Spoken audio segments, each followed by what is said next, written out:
Reservation పోరాట సమితి మాన్యశ్రీ మందాకృష్ణ మాదిగ గారి నాయకత్వంలో 30 సంవత్సరాల సుదీర్ఘ పోరాటాన్ని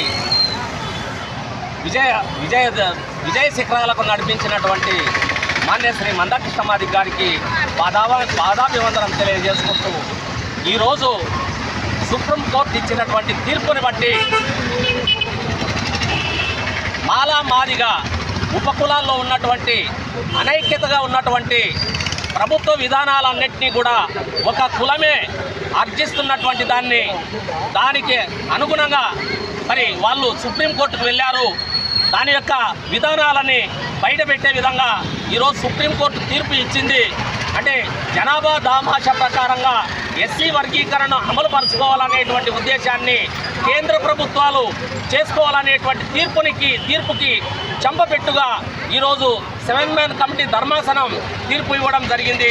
అది కృష్ణమాదిగ గారి యొక్క పోరాట ఫలితం వల్లనే ఈరోజు ఈ యొక్క తీర్పు వచ్చిందనేటువంటి విషయాన్ని మేము గుర్తు చేసుకుంటూ మరి సిహెచ్ గారి నాయకత్వంలో ఎస్సీల్లో ఉన్నటువంటి అసమానతలను తొలగించడం కోసం ఎంఆర్పిఎస్ అనేటువంటి ఉద్యమం ప్రారంభించి మరి 30 సంవత్సరాలు సుదీర్ఘ పోరాటంలో ఈరోజు అంతిమ తీర్పు మాదిగల వైపు సుప్రీంకోర్టు ప్రకటించడం జరిగింది.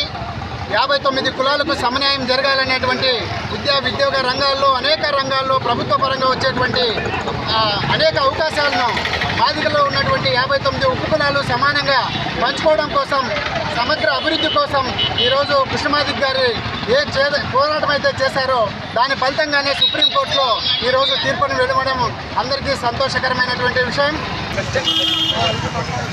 30 సంవత్సరాల సుదీర్ఘ పోరాటానికి ఈరోజు స్వాతంత్రం వచ్చింది. ఎందుకంటే ఎస్సీలో ఉన్న 59 కులాలకు సమన్యాయం జరగాలని, ఏబిసిడి వర్గీకరణ జరగాలని చెప్పి సుదీర్ఘమైన పోరాటం న్యాయమే గెలిచింది. ఇన్ని రోజులు కూడా అన్యాయం ఓడింది. దీని ముందర న్యాయం గెలిచిన ఈ సందర్భంగా పేద పొడగ సంఘాలైన మాకు కూడా న్యాయం జరుగుతుందని చెప్పి చాలా సంతోషం.